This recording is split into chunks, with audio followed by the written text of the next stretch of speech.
अगर आप इस कैंडलस्टिक पैटर्न के बारे में नहीं जानते तो आप मिस आउट कर रहे हो बहुत बड़े प्रॉफिट पे जो आप बना सकते थे। दोस्तों, welcome back to the channel. मैं हूं सीए सूरज बाकलीवाल और आज का वीडियो एक नॉर्मल एजुकेशनल वीडियो नहीं है जहां पे मैं आपको कैंडलस्टिक पैटर्न का बस डेफिनेशन बता के छोड़ दूंगा। आज के वीडियो में मैं आपको प्रैक्टिकली दिखाऊंगा कि कैंडलस्टिक होता क्या है, कैंडलस्टिक को स्पॉट कैसे करते हैं, कैंडलस्टिक पे आप कैसे ट्रेड्स ले सकते हैं, कैसे आप स्ट्रैटेजीज बना सकते हैं और कब आपको कैंडलस्टिक्स को अवॉइड करना है। वीडियो के एंड तक बने रहिएगा क्योंकि मैं आपको बताऊंगा दो ऐसे स्ट्रैटेजीज जो आपके प्रॉफिट के प्रोबेबिलिटी को काफी इंप्रूव कर सकते हैं और एक ऐसा मिस्टेक जो आप अगर कर दिए तो हो सकता है आपका बहुत बड़ा लॉस हो जाए।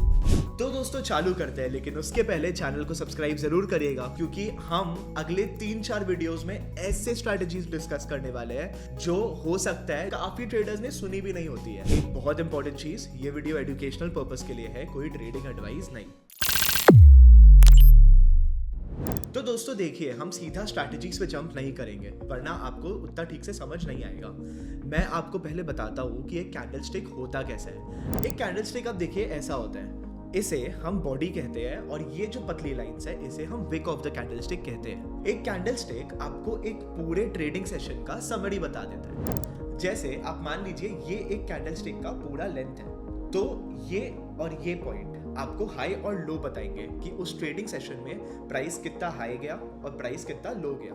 और ये जो बॉडी है, बॉडी आपको दिखाती है in case of a green candle price किस लेवल पर ओपन हुआ और किस लेवल पर क्लोज हुआ, and in case of a red candle price किस लेवल पर ओपन हुआ और किस लेवल पर नीचे क्लोज हुआ। देखिए दोस्तों, ये ऐसे तो समझना बहुत इजी लग रहा है, लेकिन जब आप कैंडल्स को एक्चुअल चार्ट्स में देखते हो तो ऐसा बहुत बार हो जाता है कि कंफ्यूजन आ जाता है कि इसे इंटरप्रेट कैसे करें। तो चलिए मैं आपको दिखाता हूँ इसे सीधे सही के चार्ट्स पर कि कैसे एक कैंडलस्टिक को हम इंटरप्रेट करते हैं। तो दोस्तों ये देखिए, इधर आप देख सकते हैं सही का टर्मिनल।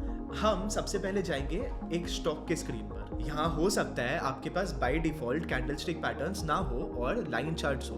तो यहाँ पर हम क्या करेंगे, हम सबसे पहले यहाँ टॉप राइट पर जाएंगे और इसे कैंडल्स में चेंज करेंगे। अब दोस्तों आप देखो, यहाँ ऊपर अलग अलग टाइम फ्रेम्स लिखे हैं, 1 minute, 2 minute, 5 minute, 10 minute.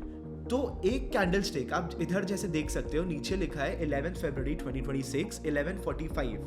5 minutes के टाइम फ्रेम में ये आपको पूरा समरी बताएगा of the price between 11:45 AM to 11:50 AM। अब अगर इसी को हम शिफ्ट कर दे डेली टाइम फ्रेम पर तो ये हमें एक पूरे दिन का प्राइस एक्शन का समरी बता देगा। कैसे देखिए, जैसे चलिए आपको डेली टाइम फ्रेम पर एक कैंडलस्टिक दिखाते हैं। ये एक बेरिश कैंडलस्टिक है। ये दिखाता है कि प्राइस इस लेवल 7.38 पर ओपन हुआ था और इस दिन प्राइस 7.2 यानी यहाँ पर क्लोज हुआ था और पूरे दिन प्राइस इस हाई तक गया और इस लो तक नीचे आया।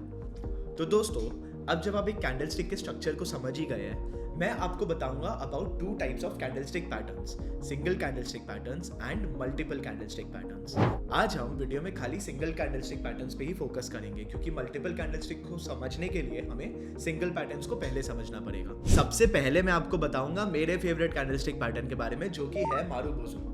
मारुबोजू मेरा फेवरेट इसलिए क्योंकि मैंने ये सबसे पहले सीखा था जब मैं ट्रेडिंग बस शुरू ही किया था।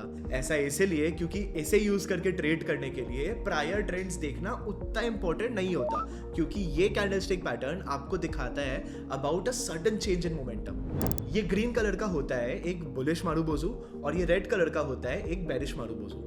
अब हम मारुबोजू के स्ट्रक्चर में एक चीज देखें दोस्तों, इसमें कोई विक नहीं होता, या अगर विक होता भी है तो बहुत छोटा विक होता है। ये पैटर्न ऑलमोस्ट पूरा बॉडी ही होता है कैंडलस्टिक का। ऐसा इसीलिए क्योंकि अब मान लो ये एक बुलिश मारुबोजू है। इधर आप देखिए, इसका ओपन इसका लो प्राइस है और इसका क्लोजिंग प्राइस इसका हाईएस्ट प्राइस है। इसका मतलब इस पर्टिकुलर स्टॉक में इस टाइम फ्रेम में मार्केट ने हर लेवल पर अपना एक्सेप्टेंस दिखाया है और इस स्टॉक को बाय करने का कोशिश किया है। इसका मतलब इसका प्राइस विदाउट एनी फ्लक्चुएशंस एक बार में ऊपर गया। इसी का उल्टा होता है बेरिश मारुबोजू में, जिसपे ओपन होता है हाईएस्ट प्राइस और क्लोजिंग होता है लोएस्ट प्राइस। चलो एक काम करता हूँ, मैं आपको ये एग्जांपल के थ्रू ही दिखाता हूँ कि मारुबोजू को यूज कैसे किया जाता है। सबसे रीसेंट एग्जांपल ही देख लेते हैं दोस्तों। अभी यूनियन बजट 2026 अनाउंस हुआ था और उसमें बहुत सारे अनाउंसमेंट्स आए ऑफ टूरिज्म सेक्टर। अब मैं आपको एक चीज दिखाता हूँ, जैसे ही ये अनाउंसमेंट्स आए वैसे ही ईज माई ट्रिप के चार्ट में एक बुलिश मारुबोजू का फॉर्मेशन हुआ। इस फॉर्मेशन के बाद आप देख सकते हैं प्राइस एक बार में ऐसे ऊपर शूट किया। अब ये था 5 मिनट्स के टाइम फ्रेम में। मैं आपको अब दिखाता हूँ डेली टाइम फ्रेम में भी इसे कैसे ट्रेड किया जाता है। अब की बार मैं आपको एक बेरिश मारुबोजू दिखाऊंगा। तो दोस्तों आप इधर देखो, पॉलीकैब इंडिया का जो चार्ट लगा हुआ है, यहाँ पे आप एक बार स्पॉट करने का ट्राई करना बेरिश मारुबोजू का फॉर्मेशन कहाँ पर है। ये 7 नवंबर 2024 को जो मारुबोजू फॉर्म हुआ था, ये एक बेरिश मारुबोजू था। अब आपको लग रहा होगा कि इसमें तो लेकिन विक है, तो यहीं पे आता है जजमेंट।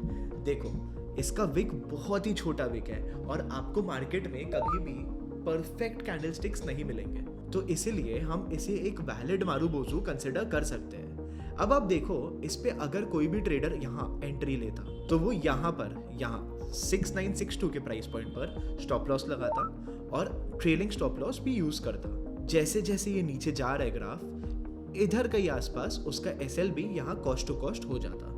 तो दोस्तों मारुबोजू तो आप अब समझ गए हैं। अब आप इमेजिन करने का कोशिश करना मारुबोजू का एग्जैक्ट ऑपोजिट क्या हो सकता है। मारुबोजू का फुल बॉडी था, तो आप सोचिए एक बार क्या इसका एग्जैक्ट ऑपोजिट होगा। बहुत छोटा बॉडी और बड़ा विक। इसे कहते हैं स्पिनिंग टॉप या डोजी। ऑलमोस्ट एक ही होता है। तो दोस्तों स्पिनिंग टॉप और डोजी समझना आपके लिए बहुत इंपॉर्टेंट है। ये आपको कोई एंट्री या एग्जिट का सिग्नल नहीं देगा, लेकिन ये आपको मार्केट की स्ट्रेंथ का एक बहुत बड़ा इंडिकेशन दे देता है। देखिए, इसका जो बॉडी है इतना छोटा इसलिए होता है क्योंकि इसके ओपनिंग और क्लोजिंग प्राइसेस बहुत पास में है, लेकिन इसका हाई बहुत ऊपर है और लो बहुत नीचे। ऐसा इसलिए क्योंकि मार्केट में जो बेयर्स थे और जो मार्केट में बुल्स थे, वो लोग पूरे टाइम कोशिश कर रहे थे प्राइस को नीचे लाने का और ऊपर ले जाने का। इसकी कारण से प्राइस ऊपर जा रहा था, नीचे जा रहा था, ऊपर जा रहा था, नीचे जा रहा था और अल्टीमेटली उसी प्राइस के पास में क्लोज किया जिस प्राइस पर वो ओपन हुआ था। ये आपको एंट्री या एग्जिट तो इसलिए नहीं बताएंगे क्योंकि हो सकता है बुल्स जीत जाए या हो सकता है बेयर्स जीत जाए, लेकिन हाँ, ये आपको ये जरूर दिखा सकता है कि एक ट्रेंड रिवर्सल पॉसिबल है। जैसे देखिए, मैं वापस आपको पॉलीकैब के चार्ट्स पे लेके जाता हूँ और यहाँ आप देखिए प्राइस गिर रहा है, फिर उठ रहा है, फिर गिर रहा है, फिर उठ रहा है। लेकिन जब भी प्राइस टॉप पर या बॉटम पर है, जैसे ये जगह हो गया टॉप या ये जगह हो गया बॉटम, तब आप देखिए स्पिनिंग टॉप और डोजी आ रहा है। तो ये आपको दिखा रहे हैं कि यहाँ से हो सकता है, एक चांस है कि प्राइस वापस रिवर्सल ले ले। ये सब टाइम पे मेरा अगर कोई पोजीशन ओपन रहता है तो मैं पार्शियल प्रॉफिट बुकिंग कर लेता हूँ, क्योंकि मुझे पता नहीं आगे प्राइस ऊपर जाएगा या नीचे। तो दोस्तों, अब जब आपको मारुबोजू, स्पिनिंग टॉप और डोजी के बारे में पता चल गया है, मैं आपको बताता हूँ एक ऐसी स्ट्रैटेजी जो बहुत सारे ट्रेडर्स को नहीं पता और उस कारण से उनका एक बहुत अच्छा अपॉर्चुनिटी मिस हो जाता है ट्रेड्स लेने का। देखिए, मारुबोजू कहाँ फॉर्म हो रहा है ये बहुत इंपॉर्टेंट होता है। कहीं पे भी अगर मारुबोजू फॉर्म हो जाता है तो मैं तो अवॉइड करता हूँ उस पर ट्रेड लेना, लेकिन अगर कोई मारुबोजू किसी की लेवल को ब्रेक करता है, यानी या तो सपोर्ट को ब्रेक करता है या रेजिस्टेंस को ब्रेक करता है, तब मैं उसमें ट्रेड लेना प्रेफर करता हूँ। देखिए, की लेवल्स को आइडेंटिफाई करने के लिए सही के पास एक बहुत अच्छा टूल है। यहाँ आप एफएक्स में चाहिए और यहाँ सर्च करिए की लेवल्स। की लेवल का अब आपको पाइवट लेंथ बढ़ाना है। इसको आप मान लीजिए, आप कर लीजिए 10। अब क्या होगा, आपके चार्ट में ऑटोमेटिकली की लेवल्स मार्क हो जाएंगे। अब देखिए, ये जो की लेवल मार्क हुआ है ये एक सपोर्ट है, सपोर्ट जोन है। इधर देखिए, पहले भी है और ये बाद में भी सपोर्ट जोन है। ये कैंडल आप देखिए, ये एक बेरिश मारुबोजू है और ये इस की लेवल को ब्रेक करके नीचे की तरफ बढ़ गया।